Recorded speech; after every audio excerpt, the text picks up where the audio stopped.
मित्रे पुत्रे बन्धौ मा कुरु यत्नं विग्रह सन्धौ सर्वस्मिन्नपि पश्यात्मानं सर्वत्रोत्सृज भेदाज्ञानम् क्षत्रौ मित्रे पुत्रे बन्धौ मा कुरु यत्नं विग्रह सन्धौ सर्वस्मिन्नपि पश्यात्मानं सर्वत्रोत्सृज भेदाज्ञानम्. Do not get into hostility or friendship with an enemy, Shatrau, Mitre, a friend, Bandhav, a relative, Putri, or a son. See the self in everything. Sarvasmin, Sarvatman. See the self in everything. Sarvasmin, Api, in everything. Sarvatra, Sarvatrotsuja, everywhere. And how do you do that? By casting away ignorance, which is creating this diversity. Bheda Ajnanam. The Bheda, the difference arises because of the Ajnanam, because of the ignorance. So the verse suggests to see something beyond all the sense of difference. No, sadly, thank you, sir. Sadly, this is our perception in every experience. Every experience, we are only seeing a bheda, a difference. Tell me one person here who has reached that state where you see the self in everything, see the self everywhere. It is not, it's impossible, because if you have seen it, you would not be wasting your time here. I guarantee that. It's a waste of time. That too at this hour of the day, you would not waste your time. If you have nothing else to do, you may come. But I tell you, if someone who reaches that state, he says, thank you very much, sir. I've already reached that state. I'm not interested in this process.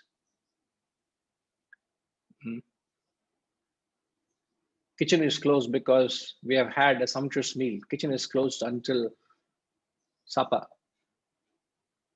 We've had contented. So the kind of a state. So the verse is talking about the 4 different types of relationships we establish, only giving a line of thought. The kind of relationship is from the closest to the furthermost distant, the most distant relationship we have. So the closest relationship you would have, Ramji, from the closest to the most distant. So very easy question for you this morning, sir. So what is the closest relationship you would have? With the spouse. But that is not there in the 4 relationships is given, sir. Son. I can understand the love you have, but still, can we stick to the verse, sir, please? Well, among the things given here, it is son, which is the closest. Right. Yeah. Yes. And the farthest is maybe a relative. Do you have the translation with you, sir? Yeah, do not get into hostility or friendship with what is that next word? Energy. Huh? Enemy. Enemy. So enemy is the farthest. Enemy is the farthest. Yeah. So enemy, friend, relative, or son. So son is the closest, enemy is the farthest. Now, 2 questions to begin with. RPG, get ready for the second question. First question I'm asking Ramji. Now, I don't know which one to ask, sir. too many questions in my mind. I'm confused. I need some intellectual. I need some intellectual clarity here. So what is it that creates this? Now, interestingly, it is not that when he says this enemy, friend, a relative, and a son, it is not the physicality of it, isn't it? It's possible that tomorrow my child can be the worst enemy of mine, isn't it? Or the worst enemy I had, I can adopt him as my son. I can have a bonding. I can see, I can develop a closeness. So all this is apart from the physicality or the relationship that exists. If we pursue it from the mental state, my question is, what is it that creates this mental categorization of a son to an enemy? What creates this difference? And you can have multifold categories of relationships. So the question is, mentally, what creates these differences? It is, in a way, your emotional attachment to that person, which can create that nearness or distance, which might be based on your experiences. So you develop that emotional attachment. That Could is you one. could you expand? What do you mean by emotional attachments here? So with every person, you experience a certain emotion. Towards some people, you may experience liking. Towards some people, you may experience love. Towards some, and they are not necessarily related to you, in the sense that not necessarily a son you will have the maximum love for. You may have maximum love for someone with whom you have that emotional relationship. Or not necessary that somebody distant is your enemy. Like you just said, enemy could be in the house itself. So, but the emotional distance is created through the kind of emotions built over a period of time through experiences. So that is what I could feel. But it is an external relationship. It is that you are experiencing with each person. That external relationship you have said is because of an internal state of mind. Yeah. So your emotional relationship you have established, but there is an undercurrent reason why you have developed a certain liking or a certain disliking or a certain appreciation or a certain acceptance or rejectance. There is another undercurrent above what you said or below what you said. So above and below, both are right.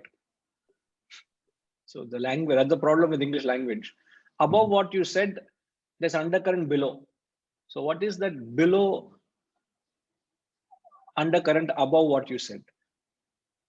Now, I've just come out of an Upanishadic class, RPG. So this is the effect of the Upanishadic class, full of contradiction. Now, you're very right. You have set the line of thought, but why should one set a different emotional relationship with people? If I could engage somebody else, Ramji, but your thinking is right. Appreciate it.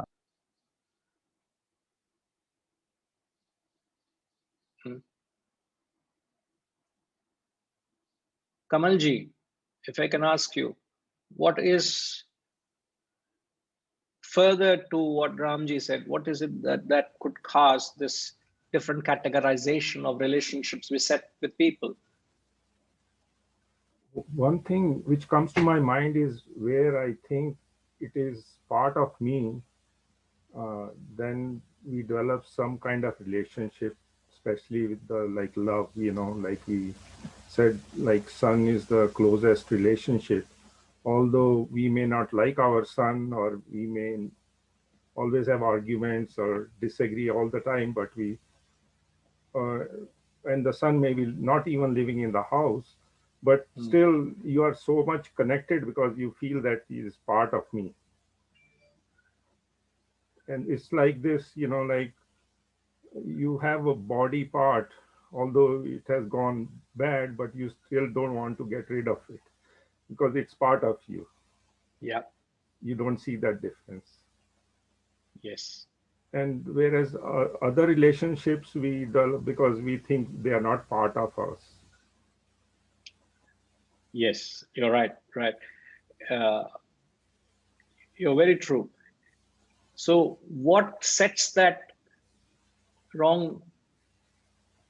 In fact, what bifurcates, what creates this multifold thing is like, for example, just if I'm ever look at from my perspective, and if I see different people out here, different personalities. Now, have I created any different relationship with each of you? Or do all of you are the same for me?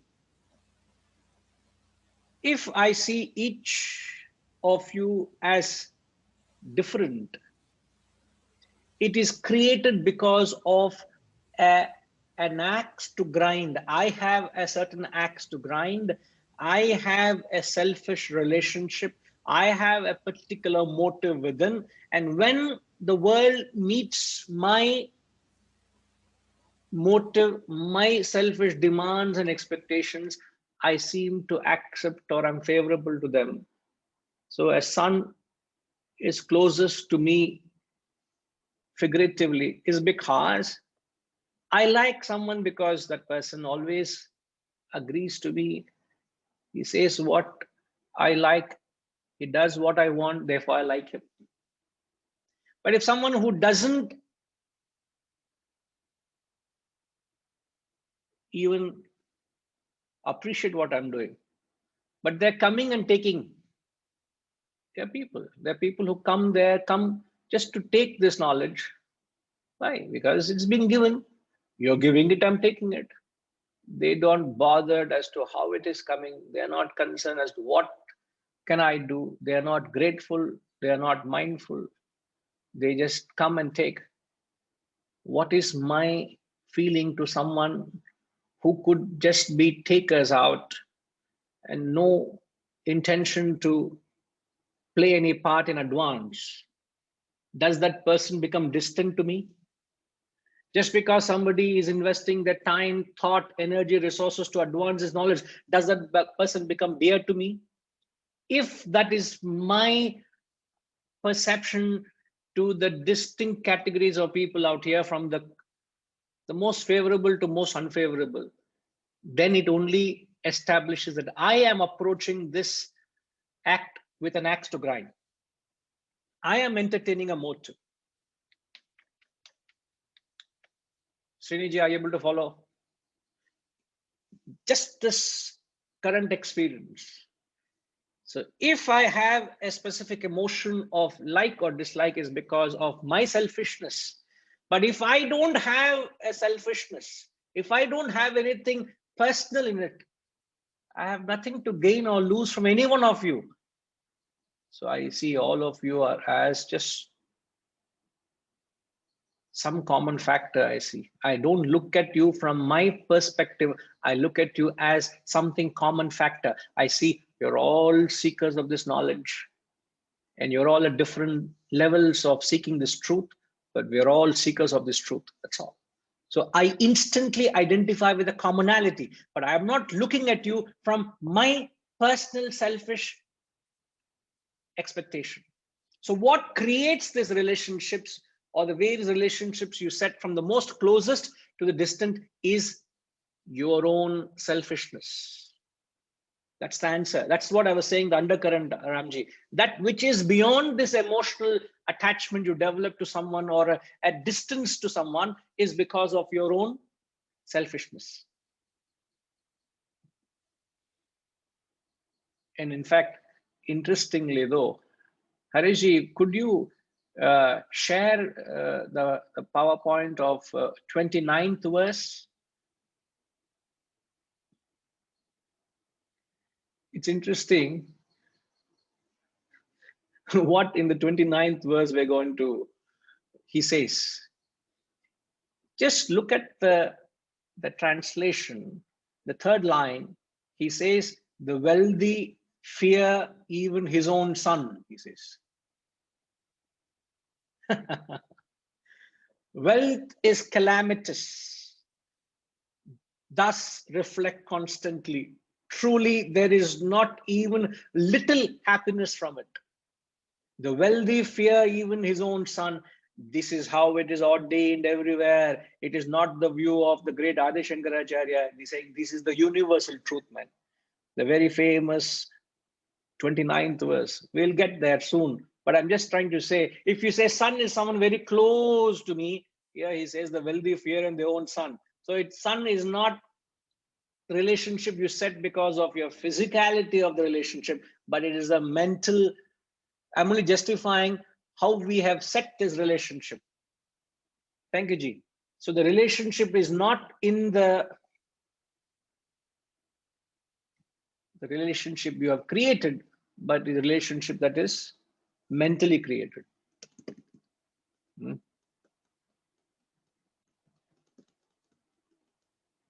Setuji wants to convey something. Yes, sir.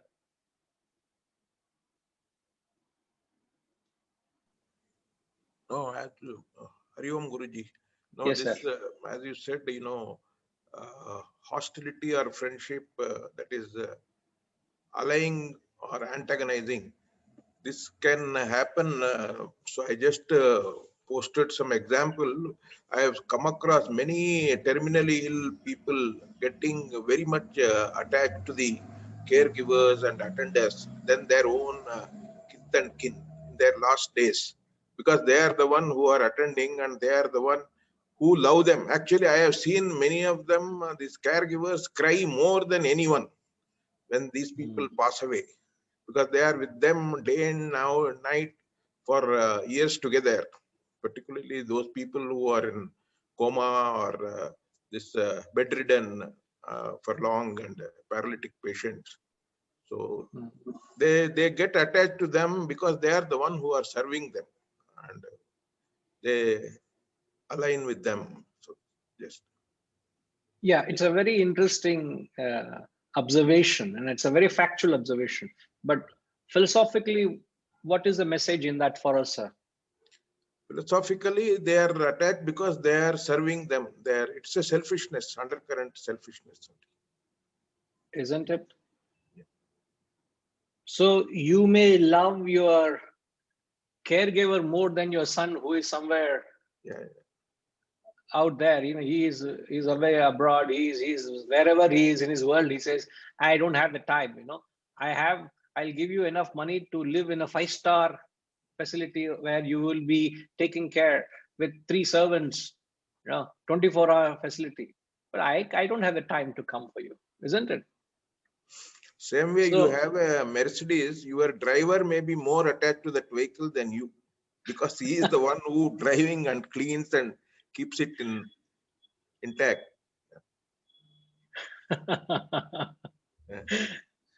Yeah, you are in full form, Setuji, this morning. No, very true. So it's a very interesting observation how it's our own selfishness that sets it. Now, coming to the next question before I expand on this, RPG, how does he say that you have a relationship with an enemy?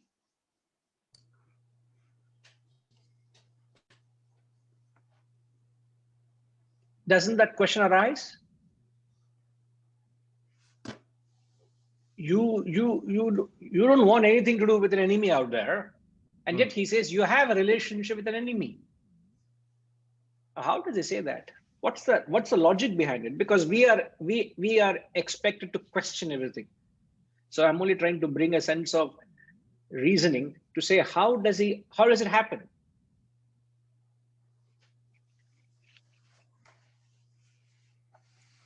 So Guruji, is it somewhere in the thought of, say, likes and dislikes? So the things that you like, you know, again, are those that are close to you, and then the things you dislike, which could ultimately be your son, right? Those become those hostile things or enemy. And I don't know if, I mean, perhaps he's talking about just people here, but enemy could signify anything that's at that extreme that you just don't like, right? It's the thing that you don't want to deal with. And, you know, it could be a type of food as your enemy. It could be a person. It could be a thought. It could be a country. It could be any of those things. But it really gets down to, is it some element of you're caught in the, what did we call it? Dvandvas, the likes and dislikes. And this is just something you dislike. And so it's an enemy. But if you want to help think to find a solution, if you want to think that enemy is a person here, what is the relationship you have with that person?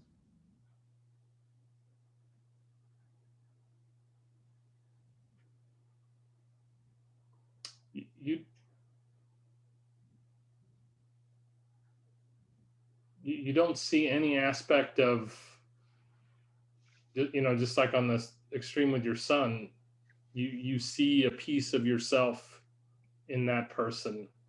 With the enemy, you don't see that same line of possession or ownership. Perhaps I'm not understanding, Guruji. No, do you understand the context of the question? I think so. See, you may have someone out there who is an enemy to you.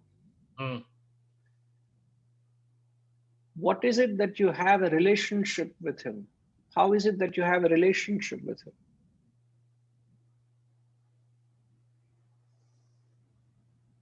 You have nothing to do with an enemy, but he says it's a relationship you have created.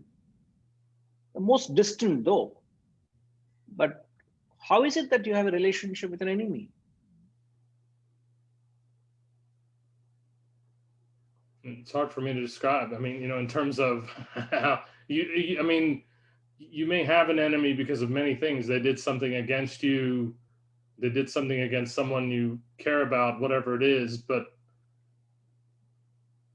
you've created that yourself in through that process of they've done something to harm you or someone else or something else.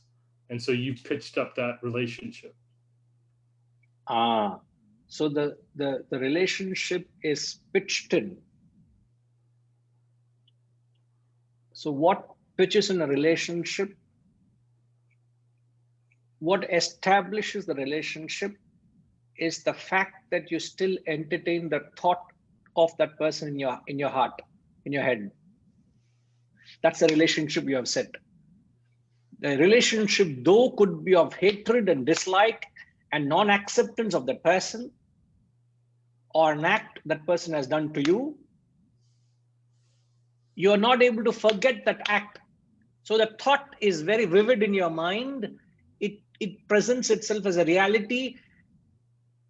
It creates a vividness in it for you to constantly, you're in that. The reality is of the thought you entertain. So what creates that relationship is the thought you are unable to forget. That is the relationship.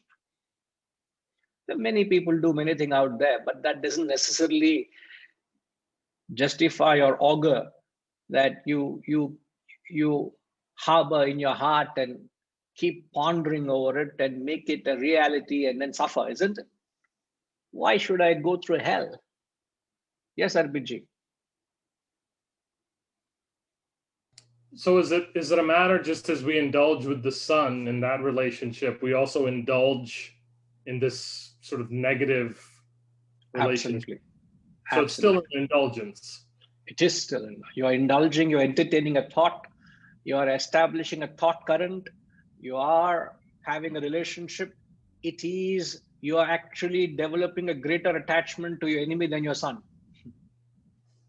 Possible, because you seem to think more of your enemy through the course of your experience than your own son, in the context of someone whom you love. It's understandable that your thoughts go to something you like. The same thoughts go towards something you dislike as well. As much as it goes towards what you like, it goes towards what you dislike. The raga, dvesha, as you said, likes and dislikes. And this is it that develops a thought current, which develops an emotional attachment or relationship with the world, as Ramji said. So you got to be very mindful where your thoughts are going, how your thoughts are behaving. So you have a strong acceptance, rejectance, because undercurrent is somebody didn't agree with me, somebody doesn't do what I like to do. So there's a hatred. So the entire spectrum of relationships springs from your own selfishness.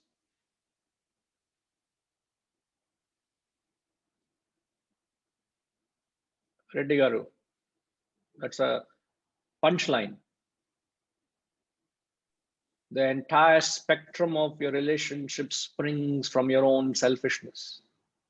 So, Pranam Guruji. So, in the end, we all get attack mind, the mindfulness, the mind, the state of mind. It's all in your own mind. Yes. An unhealthy state of mind creates this. Yes. So we're examining so that we remove the weeds. The selfish thoughts are the weeds in the garden of your mind. The mind is like a beautiful lawn, but there are the unhealthy weeds that grow, and we need to remove these weeds that spoil the beauty of the garden you want to create.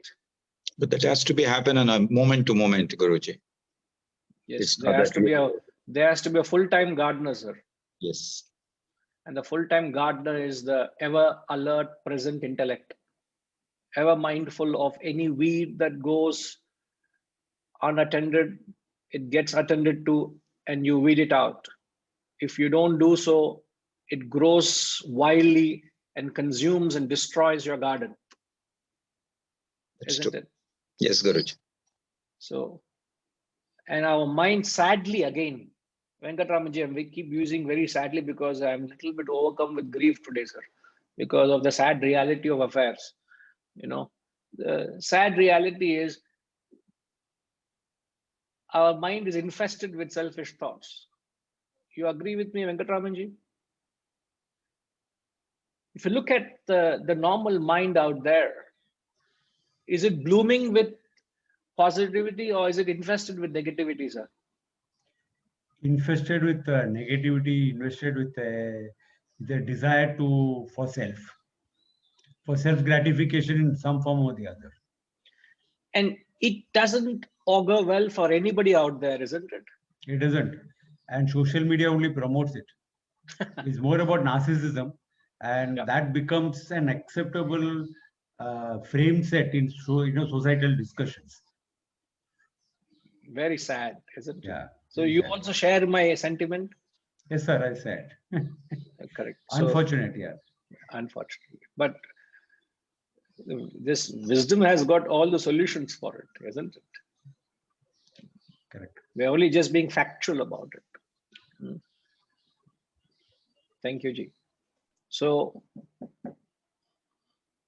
the most distant or the closest relationship is created because of your own selfishness. If I don't bring any selfishness to my work, I don't have anyone near or dear to me. All of you are one and the same. There's nobody that is, I don't have any preferences. I don't have any choices. It's all, I have nothing to gain out of it. If your actions become more and more unselfish, if your actions in fact become selfless in nature, you tend to see the oneness everywhere.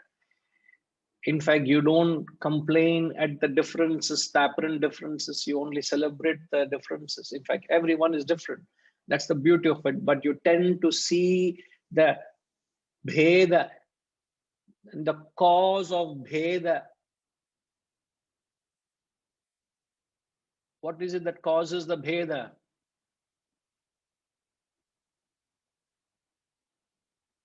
Totagaru. What is it that creates the bheda? Bheda is what? The Sanskrit word bheda means? Difference. Sorry, sir? Differences. The various differences. And what causes the differences? Your own biases. Yes, the bias or the differences exist outside or within you? Within me. Within me. Very true. And what causes that bias?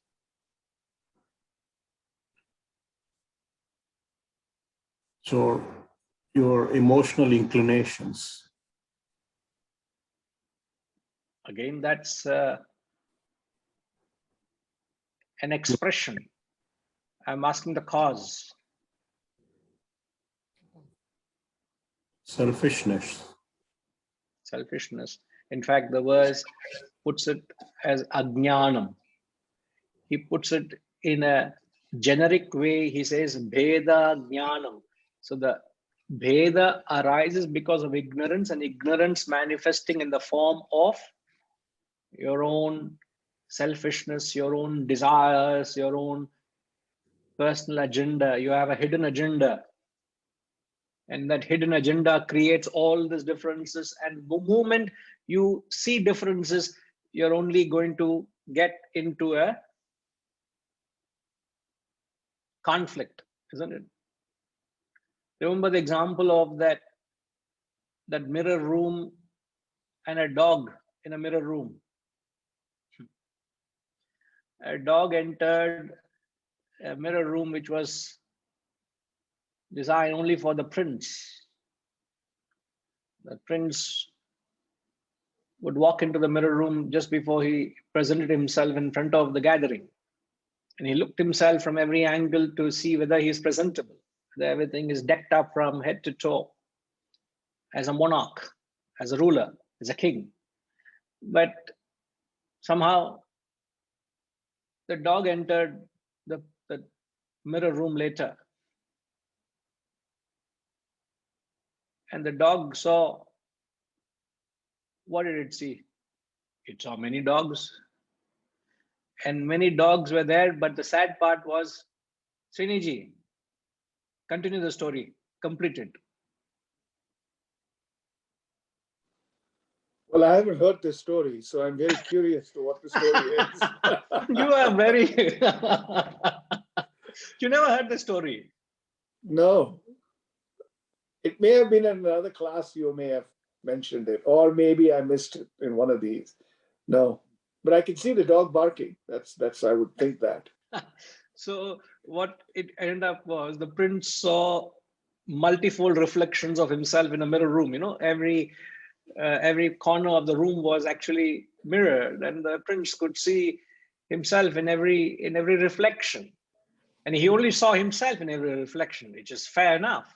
But the dog, when it entered, it saw reflections, but it didn't see its own reflection. It saw as different dogs, multifold dogs. And the moment it saw many, many dogs, it was intimidated. It felt insecure. And to protect itself, it started attacking them. It started barking. It started attacking. And instantaneously, all those hundreds and thousands of dogs started attacking. And it found further insecurity. It went out to defend itself, and it went into a serious tussle and a fight with all the dogs which started attacking it. At the end of it, it was in a pool of blood. Later on, the caretakers who were looking for the dog realized that the dog made a mess of itself and destroyed itself foolishly, not realizing it was its own reflections out there. But they had to clean up that room because the prince would have later in the evening again used it. That is the folly of the price we pay for our own ignorance, the folly of our actions. So are we as foolish as a dog or as wise as a prince? Do we see people out there as our competitors and we become insecure? Or are we see everyone out there as our own reflections and we feel happy for their growth or their success? What is the mental state that you get into is what the verse talks of ajnanam. So the verse says, cast away the ignorance that's creating diversity. This is a reality. The diversity is a reality.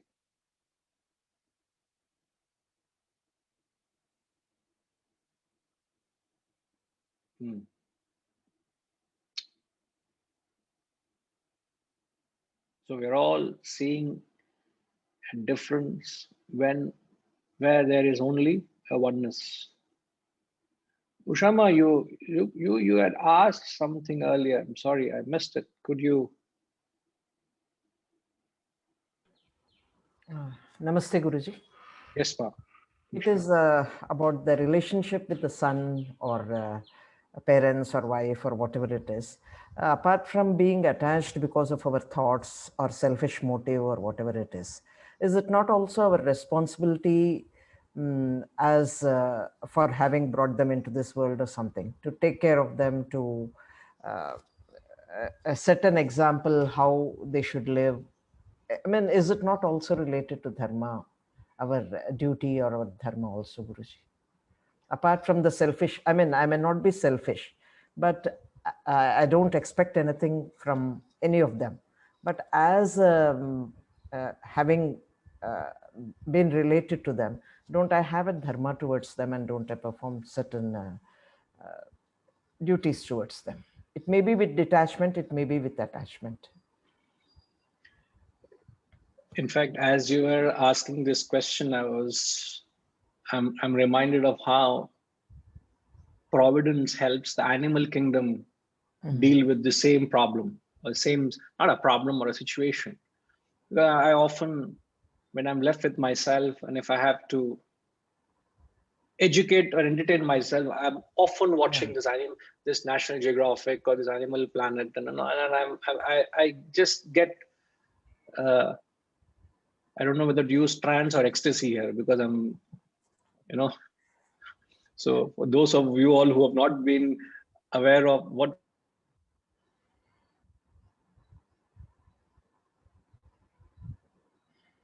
RPG, sorry, are you all able to hear me? We lost you sometime back, Guruji. Okay, now that's something popped up, said something unstable. Now you're able to hear. So I said we have been discussing quite recently. We were talking about the difference between trance, ecstasy, and bliss. So I don't know which state I'm in, but whenever my daughter sees me with this channel, she'll say, "Daddy, next Janma, you'll be born as one of this." So she comes and curses me every time. So I have to prove her wrong, But so in line with the question you asked, is it not our duty as a parent, be detached and not having any selfishness, etc.? It sounds right, but how providence works in the animal kingdom. If you have looked at them, let's say a tiger or leopard or any of these wild cats, they go to great length in bringing up the little one, protecting it, nurturing it, giving it all the necessary adequate skills so that they're able to survive in the wild. The mother takes the little one after a certain stage for the hunt, so the little one sees the mother hunting and learns from it, etc. But when the time comes right, the mother kicks out the child and say, "Go and find a territory for yourself. This is my territory. You have no place here. Go and find and fetch for yourself."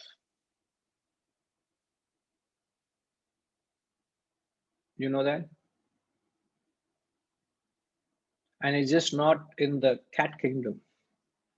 I found some amazing how it functions in nature. You know, I saw a documentary on king cobras. As they say, king is because it's the king of all snakes, the king cobra. King cobra is the only snake which, I don't know it's the only snake or not, but it lays eggs and it guards them. So the documentary is highlighted of a huge king cobra. It laid eggs and it builds a nest out of the dry leaves of the bamboo tree. And that was a bamboo area. So it collects how it builds that nest, a huge mound. And a snake doing that is just amazing. You know, a huge mound it creates. It goes without food for close to 1.5 months, guarding the eggs. Heavy monsoon, it goes without food for 1.5 months, guarding the nest. And something tells the snake to leave. And it leaves moments before the eggs start hatching. Moments before. And no sooner the eggs hatch and these little cobras that come out, 10, 20 of them, and each one goes out into the wild. The mother never ever meets its offspring.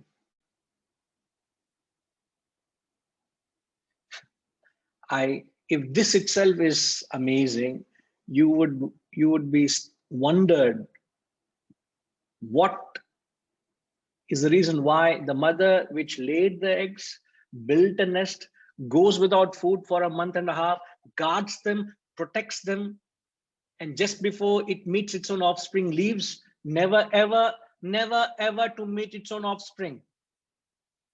You know why? By nature, a king cobra is a snake eater. So the moment it sees its offspring, it will eat it and destroy it. So just to ensure that the mother doesn't end up killing and eating its own offspring for which it gave birth to, Providence tells it to leave. It may meet down the road somewhere in the woods. If it sees it, it will kill and eat it. It can't go against its dharma, its own nature. How Providence says, it's amazing. It's amazing. So, isn't it wonderful? Ascharya. Who has designed it?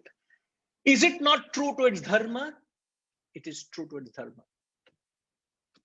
So there is no attachment in the animal kingdom. Every creature, it just does its duty, nurtures them, nourishes them, gives them the necessary life skills and say, move on, you live. I've got nothing to do with you. It's only a human being in the name, in the garb of duty, lifelong attachment. I and my child, my grandchild, I and my, all I've acquired and hoarded is for you. Don't worry, beta. All I've acquired is only for you. I'm acquiring more and investing more only for you. Destroying your relationship in the name of I and my. You can learn a great lesson from nature. Go and fetch for yourself. Learn to live life for yourself. I've got nothing to do with you. That is the dharma which nature teaches, and nature is operating in the animal kingdom. But sadly, we humans, in the name of dharma, we are only feeding our own deep undercurrent of insecurity through your own attachments of I and my. Deep within, you know whether you're truly detached or is there still that I and my attachment. So don't try to answer me. Comfort your own conscience. I don't know. This is the truth of life, man. So let them, whoever out there, just you have done your part. Have you taught them the knowledge of life and living? Swami Ramatirtha says, if you have not given them this knowledge of life and living, you as a parent, you have not done your part.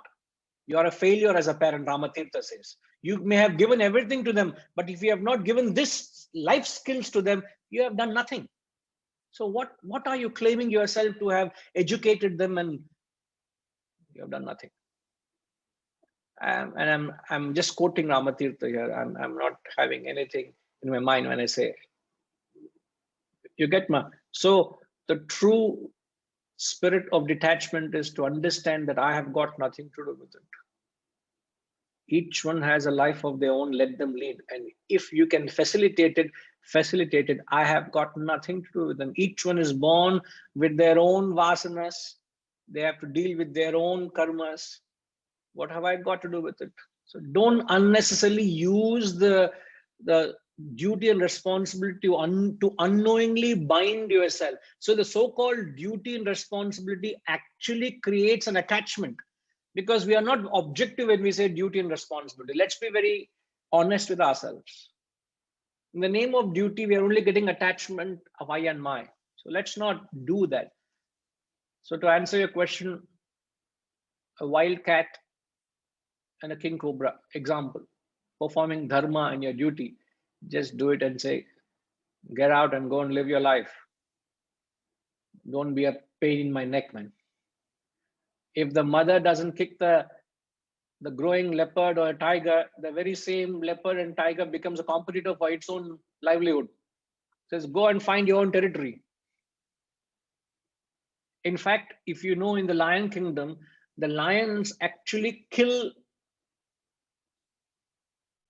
Redigaru. I know you also follow the animal kingdom. Anybody else who follows? Raise of hand or thumb. Nobody. Only person is Redigaru. Yes, sir.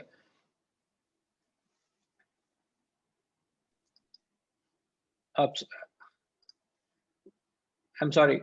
Yes, sir. Yes, Guruji. I'm so engrossed with your animal kingdom.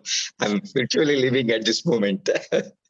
No, you are only engrossed with animal kingdom. All Bhajagovindam, you are not engrossed. No, at this moment, frankly, to admit that. Yes, Guruji. I think you especially of lions. Yeah, sorry, Guruji. I think your profound statement, no attachment in animal kingdom, is I think is really makes a lot of learnings. We need to take it from them. Even I seen in a small. I think the bird which I was watching is size of the pen. That thin, that sleek. In last 3 days, he identified a leaf and built a small 2 leaves folded together. I don't know. It's like a gummy thing. He brought that one, stitched it. You can see I have a photograph in every stage. At least about 15 to 20 holes have been stitched between the 2 leaves, and put that gum, sandwiched these 2 leaves together, created a pocket, and brought all the small, what we called threads and whatever it may be, and created a nest. And I could see it's amazing. I was telling them, I said, what intellect, what mind, what we have it. I don't think even we cannot put a thread into the needle. That is a life without any specs, without tearing that. But the life is amazing. I think the learnings are unending as far as we watch them. Absolutely. It's just providence gushing through in every inch of their life, every ounce of everything that they do. It's full of providence. So very true. It's very spiritually intriguing awakening. I don't know whether you relate to it, but it is very, very truly connecting. So last comment before I conclude. In fact, we have also come to a certain understanding. I don't know whether information came to you all. It should have come to you all. If it hasn't, our apologies. There has been a certain understanding that we will changed the class from hour and a quarter to hour and a half. So there's been an additional 15 minutes that has been suggested. So we are extending it to all classes, and I don't know, any information has come through the US satsang group. So I took the liberty that information has come. So that's the reason I have not overshot, but some of you may be feeling that we have overshot. So if it's fair, if you all agree to it, we could implement in this class as well, giving that little bit more time where we interact and communicate, you know. So the only thing I was wanting to comment is, especially the male lions, whenever they have the little ones in their what do you call them, the group, they go and specially kill male cubs, not the female cubs. So the lionesses keep the little ones away from the male, because the male looks at its own male offspring as a competitor for territory in the future. So they kill them in the very young age. So what are we talking about? So on one end you find king cobra moves away, and a lion goes and kills it. It's all in the, everything is right in the name of dharma. You can't say it is wrong. So what to do, what not to do, you decide, Ushama. But I hope I am certain I've left you a little more confused than before. I've done my job well. Okay. More of thinking and more of introspection. Yeah, certainly. Okay. Thank you, Ma. All right.